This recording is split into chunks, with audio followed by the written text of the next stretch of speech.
Hey everybody, what's going on? Hexlex here. I've got another Master Duel video for you all. So, for the first time in quite a while, I'm actually going to be doing a video covering one of the latest Master Duel events. I say one of because this month is another month in which we have two. We have both the Legend Anthology event. This one is Academy Days or something. It's GX themed, basically. And the other event, which at the time of recording this is not up yet, but I definitely will be participating in, of course, to get the gems and might make a video on, depending on how much fun I end up having, is going to be the Synchro event. But the Anthology event, I actually ended up having more fun playing in this than I thought I was going to, and building for this as well. I was really not a fan at all of the last Anthology event. In fact, I would dare say the first Anthology event is one of my least favorite. So going into this one, I was kind of like, ugh, you know, I kind of dragged my feet. That's why this video is a little bit late. Normally, if I do an event video, I like to do it like the first day of the event, but this one's coming out a couple days later. And I also really was just procrastinating it because, again, I didn't think I was going to be content for it, and I didn't think I was going to really enjoy it. But I will say they did fix some of the issues. I don't remember if we had 3 Valor or only 1 last time. I really want to say we only had 1, but we might have had 3, and I could just be misremembering. But it might just be more options. It might be a more tuned ban list. I just remember the first Anthology event. I think a lot of people had a very similar experience where the limited amount of hand traps you could play really just meant that, like, if you went second, you were just going to watch either DDD or Marensis like steamroll all over you. One of the things they did notice is that they did trim back on both DDD and Marensis, which were definitely the two most dominant decks last time around. It's weird, even though this Anthology event is GX themed, it still seems like they're allowing pretty much like a lot of archetypes from any anime series. Like Salaman Great is a deck I've seen a lot on the tournament, or the event ladder this time around. Just anime decks from all eras, but you know me, I like to cook. I am, of course, am going to take a limited card pool and not look at which character deck I can make, but like what kind of pile I can amass from what is allowed. And I was looking at zombie cards in particular, and while Zombie World and Baldrock are banned for this event, I think Konami just banned those 2 cards and thought, alright, Zombies is good. Zombies will be fine. Zombies is actually still a pretty cracked deck, even without those 2 cards. In this particular meta, we still have access to pretty much all of Zombies' like tools and engines, namely the Uni-Zombie. This card being allowed is definitely what makes this deck possible. This card is insane. It makes sense though why it's still here. It seems like they also went out of their way not to touch too much the structure decks that are available in the Master Duel, probably as a means of giving players a way to you know, have a more accessible means of entering the event. But yeah, basically, this deck is really just looking to utilize Uni-Zombie to send a bunch of zombie monsters in the deck to the graveyard. That's why we've got 3 Shiranui Solitaire to search it out. And if we don't get either of those, we're also playing 3 Gozuki as another means of sending zombie monsters directly from our deck to the graveyard. We have a few things going on here in the extra deck. Mainly what we're really just going to be running out most games is Skeletal Dragon Felgrand and or Red Eyes Zombie Dragon Lord in order to bring back the Skeletal Dragon Felgrand. This card actually very much ends up being the star of this particular variation of zombies, this level 8 Synchro monster. It's available in the zombie structure deck, so you have to spend your materials for it. Same with the Red Eyes Zombie Dragon Lord, of course, as well. And the ability to not only banish a card your opponent controls in their graveyard. Banishing a card in their graveyard, by the way, can very often come up on turn 1 with stuff like card destruction and some of the Ishizu Millers that we're playing here. The Skeletal Dragon Felgrand also has the ability to negate monster effects whenever either player summons a monster from the graveyard. So not only can you obviously trigger this with your own zombie effects, but a lot of the times during your opponent's turn, they will end up triggering this effect as part of their own combo, and you can potentially shut them out as a result.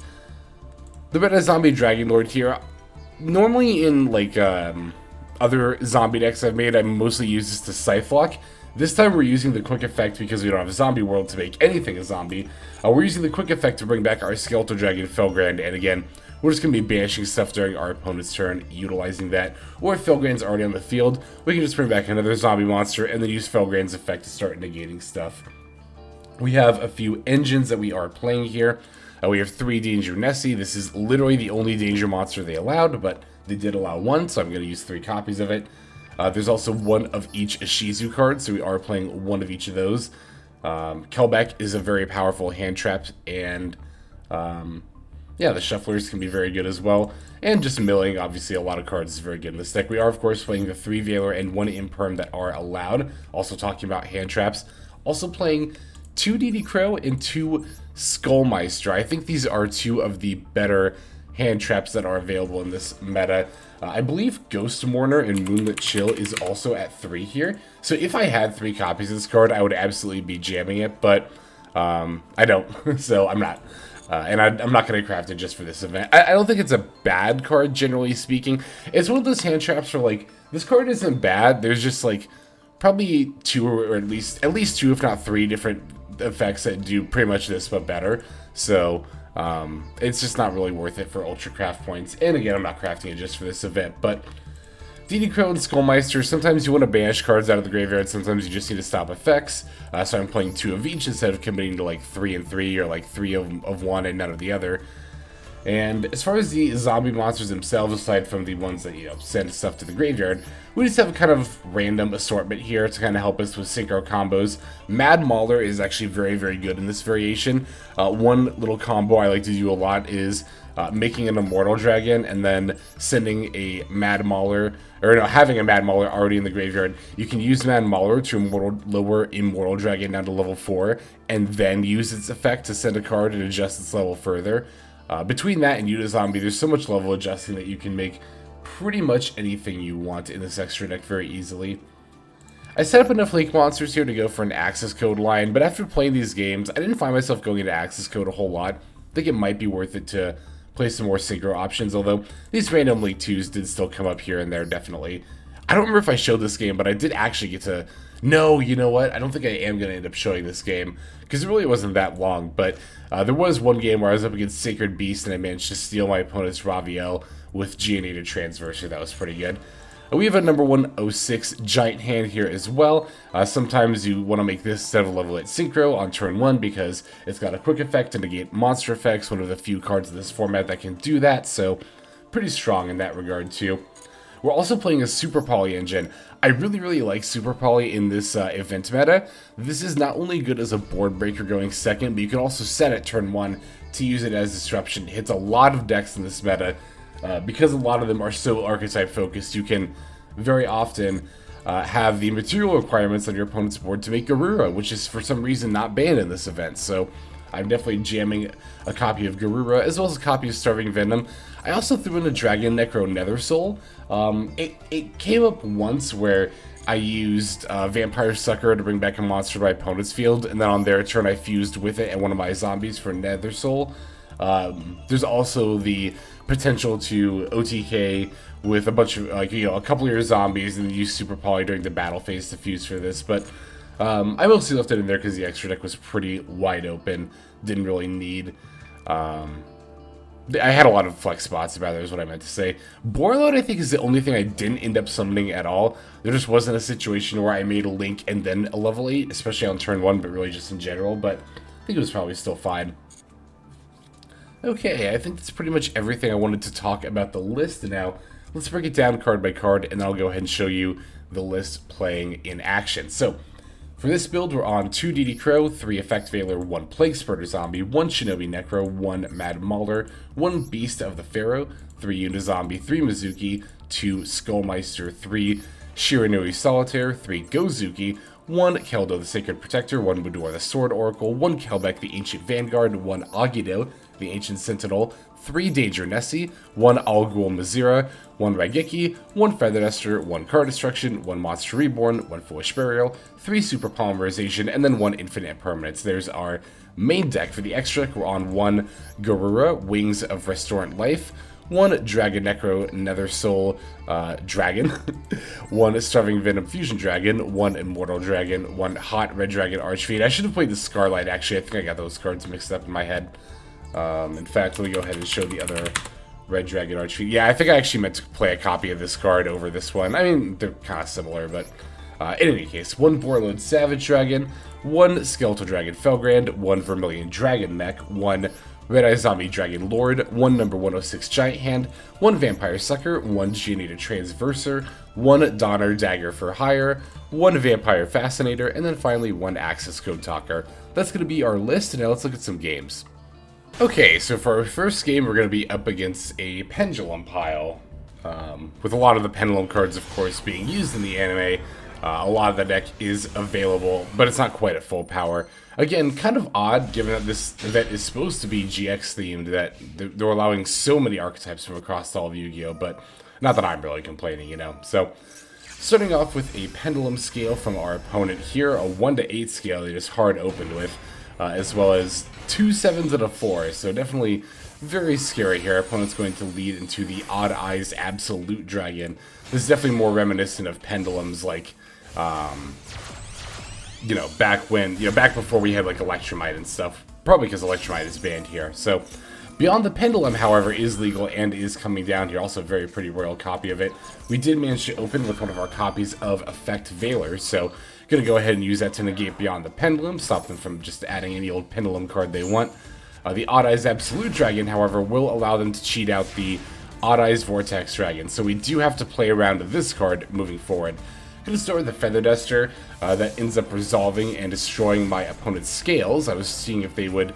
Basically, I'm just throwing out a bunch of bait to see if I can negate this Odd Eyes Vortex Dragon. So, resolving the Danger Nessie, that does manage to discard the Mezuki, which is very good. Pulling a Super Poly, also very good.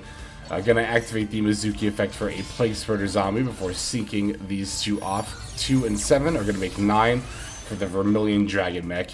You could also play the Ravenous Croco Drago for a 9, but I think the Vermilion Dragon mech just has a little overall utility. So, unfortunately, I'm not able to actually run over the Odd Eyes Vortex Dragon. I don't have enough power on my board to do it. However, my opponent's Odd Eyes Vortex is unable to battle over the Vermilion Dragon mech, nor get rid of it with any of its effects. So, even though the Vortex Dragon threatens an Omni Negate, it actually doesn't really threaten against the Vermilion Dragon mech much as far as battling goes. And indeed, my opponent has to top deck before just passing back over to me. So, top decking a Uni-Zombie, it's a great draw, although again, to be fair, we could have drawn it, Shiranui Solitaire, or Gozuki. We had a ton of options to just send zombies from deck to graveyard, so gonna utilize that as well as the Mezuki to bring back the Plaguespreader. I'm gonna make the Geonator Transverser here, but I'll be real, I definitely just mixed the arrows up in my head. You have to like switch control of monsters this way. For some reason, I thought I could do it this way. So that's ultimately not going to end up working out. Going to use the Plaguespreader effect, but even though it doesn't work out, that's actually still totally fine, because they can still go for Access Code Talker. I did misplay a little bit though. I didn't think about going into Vampire Fascinator first, which would have allowed for a 5300 Access Code Talker as opposed to 43. However, I can't battle this turn anyway, so it doesn't really matter either way. By the way, the Odd Eyes Vortex Dragon did not work against the Access Code Talker, of course, because you cannot respond to Access Code Talker's effect, so the Omni Negate effect to stop it did not work there. Opponent top decks and passes back to me yet again. That is one of the woes of playing a Pendulum deck, is that you are very often unable to get there with just one top deck. Gonna attack directly for 43, definitely feeling that misplay of not making Fascinator now, as I could have finished my opponent off that turn, but hopefully things won't get too bad. Hopefully we don't get too punished here. Opponent does have another Pendulum scale. Looks like it's a 2 to 8 scale, so they are able to summon quite a bit here. Utilizing the Time Gazer and Oath Dragon to drop 3 monsters, however, 2 of them do end up being Dark Spellcasters, so I can use Super Poly here to either make Star Venom or Garura. I'm going to make Star Venom because it has more attack points and a higher utility effect in case my opponent does have the ability to out it, which they don't. So, they're just going to pass back over to me, draw for turn, and I'm just going to move to battle phase, smack over the Oath Dragon with the Stardust.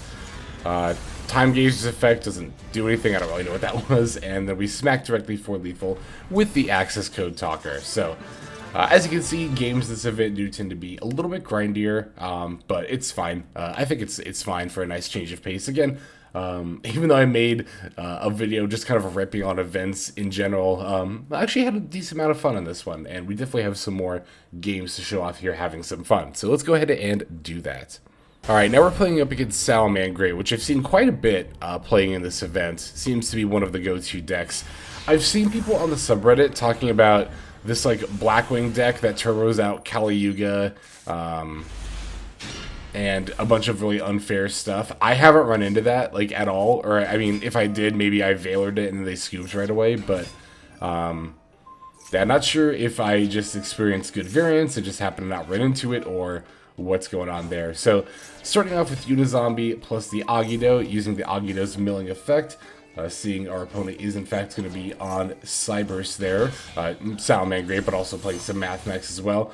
Going to use these, going to make the Skeletal Dragon Felgrand, and on top of that we get to make use of the Beast of the Pharaoh here. I included a single copy of this card because sometimes you want to make Uni-Zombie level 5, but then it can be a little awkward to sync for 8 with it, so Beast of the Pharaoh not only provides a level 3 non-tuner zombie to make a level 8 in that situation, but it can even bring back an extra body, which in this case I'm going to use to make Giant Hand, as well as throwing down Super Poly for a little bit of disruption as well. So we have a lot going on here as far as disruption goes. As soon as my opponent puts 2 fire Cyberse monsters on the board, that's 2 monsters with the same type and attribute but different names. So here is Garura.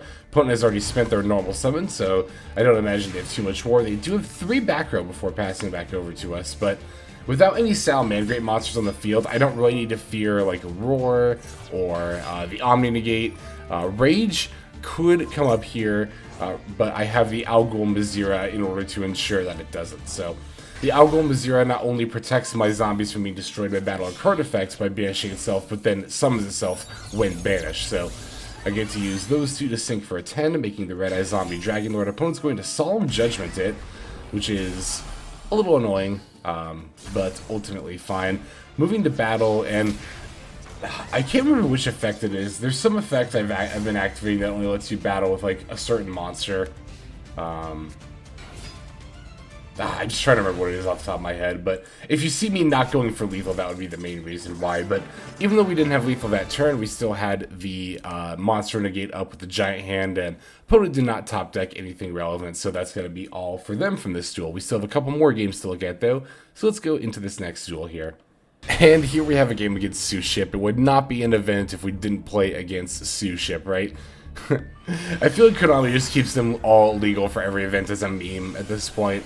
Although it is also, like, good to have, like, you know, one very easy to craft deck that people can go to if they want to just have a good event deck. So, starting off with my Danger Nessie here. Unfortunately, only binned a DD Crow, didn't hit the Shinobi Necro or Keldo that I wanted to, but it's a good thing I didn't hit Keldo, because now I can special it by sending that Mudora we drew off the Danger Nessie.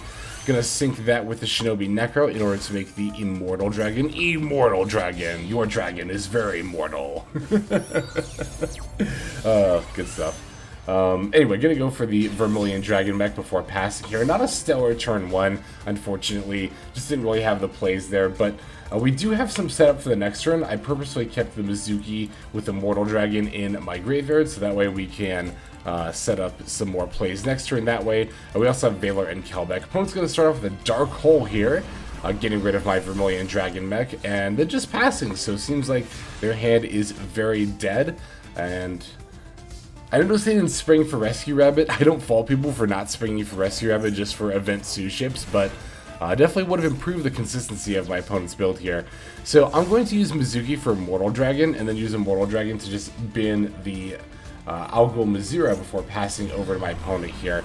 Alghoul Mazera can protect the Immortal Dragon from not only destruction by battle, but also card effects. So I figured if my opponent is on a bricked hand, and they don't have the ability to come back very easily, or like make plays rather very easily, they're probably just going to try to do another like destruction effect or board wipe. So that ended up being enough to get my opponent to concede.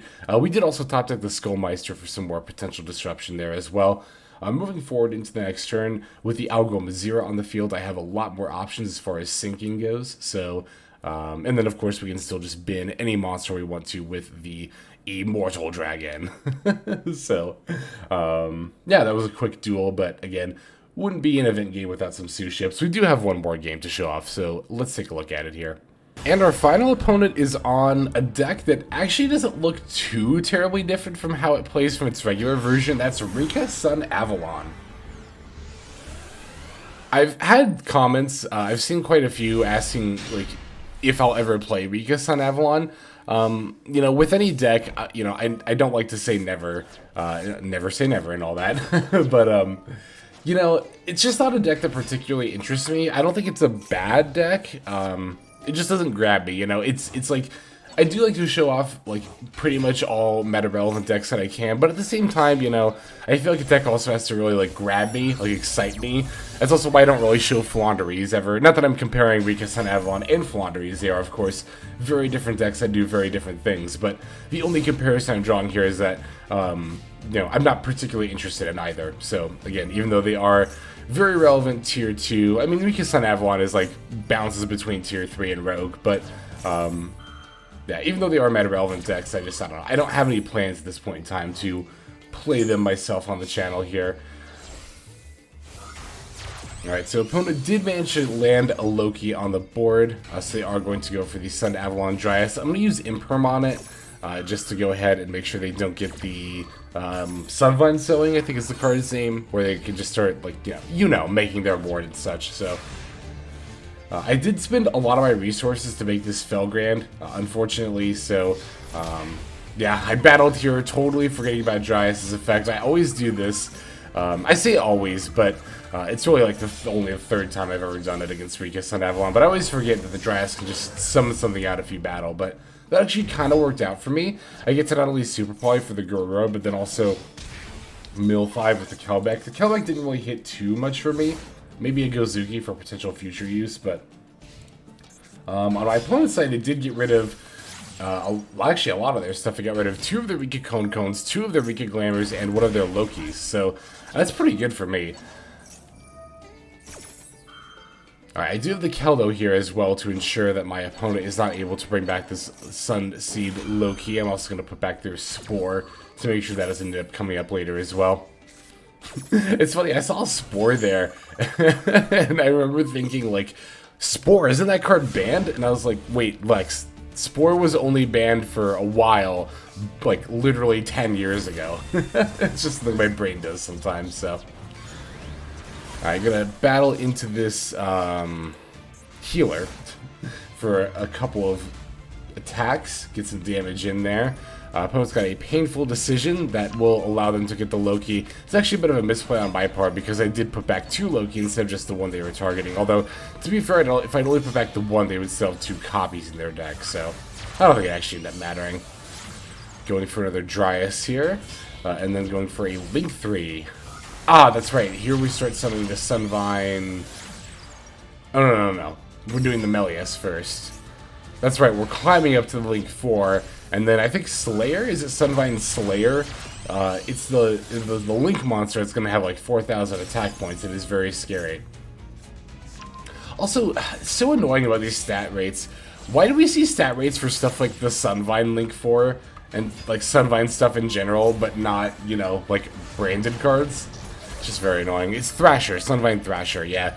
This card's going to go up to 4,000 attack points, being able to gain attack because they have the Link 4 Dryanethiae? Trent. Oh, Trentiae. Trent, like a tree. Got it. Alright. I know I butchered that card's name, but... I'm going to use my Feather Duster to get rid of my opponent's back row. Top deck this Uni-Zombie, although we also have the Solitaire, so... my opponent has a Veiler, so it didn't really end up mattering either way. I can move to battle here. Yeah, my plan was to start summoning stuff out of the graveyard that will allow me to use Felgrand to negate the Thrasher, putting it back down to 800 attack points, but no luck there. My opponent's going to normal summon another Loki, and then link it off, I believe, just for the second Thrasher here. Yep, the second Thrasher. Now, I'm actually pretty glad I have this Uni-Zombie in attack mode, because I really want to keep my Skeletal Dragon Felgrand, and I can use Alghoul Mazera to protect the Uni-Zombie once, and then bait them into attacking it yet again. My opponent really should have cleared the Felgrand here. The Felgrand is what's going to be negating their Thrasher's monster effects, and then allowing me to attack for lethal here. So, gonna start by normaling the Solitaire, specialing a Uni-Zombie, Uni-Zombie F, send a Mezuki, Mezuki F to bring a zombie back from the graveyard. Now that a zombie has been summoned from the graveyard, Felgrand's effect will negate the Thrasher, and I could have kept playing, like I could still activate Gozuki's effect and Synchro Summon, but I'm just going to move to battle phase and attack for lethal there with the Felgrand. So, yeah, as you can see, zombies, very good in this event. And I might end up using a zombie variant in the Synchro event as well. I was glancing over the ban list and I noticed that the zombie market is pretty wide open over there as well. So, yeah, definitely look forward to that when I show that off. If I show that off, I'm not going to make any promises for the Synchro event. If I have as much fun as I had here, which again was more than I thought I was going to, then I will do another events video. But I hope you all enjoyed, and I hope that we get more events like this. Again, Legend Anthology 1, Snorefest, totally unfun, couldn't stand it. Legend Anthology 2, the ban list definitely seems to have been tuned quite well. So I'm very pleased with this one. But in any case, let's go ahead and move just now to our outro. Alright everybody, thank you so much for watching all the way to the very end of the video like this. That means a whole lot to me. Not just personally, but it's also a great way of supporting the channel as well. If you're interested in supporting the channel in other means, you can of course feel free to comment and or subscribe right here on YouTube. I'm always looking to the comments section. You guys leave some pretty awesome feedback as far as like constructive criticism goes when it comes to deck building, gameplay, channel content, all that stuff. So feel free to leave your opinion down there. I will be sure to take a look at that there. And then subscribing is going to be the best way to get notifications of when these videos drop. That does happen every day, by the way, so if you're looking for daily Master Duel content, you've come to the right place. And there are more places where you can get some daily Master Duel content. If you check out the description below, follow the top link over to my Patreon page. There for just $5 a month, which is as much as you pay for a booster pack. You'll find a lot more value than a pack full of filler over there. We've got some previews for content upcoming here on the channel. We've got some exclusive games that are only posted over on Patreon over there. We've got some Q&As, and then you can also have your name featured in this lovely credit sequence where I thank all of the people who are helping contribute over there on Patreon. It's a huge support to the channel, and it really means a lot as well. So thank you everyone who is donating that is featured here on screen. And again, you know, it's not just a pure donation. You do get some more daily Master Duel content over there just for being a part of the Patreon.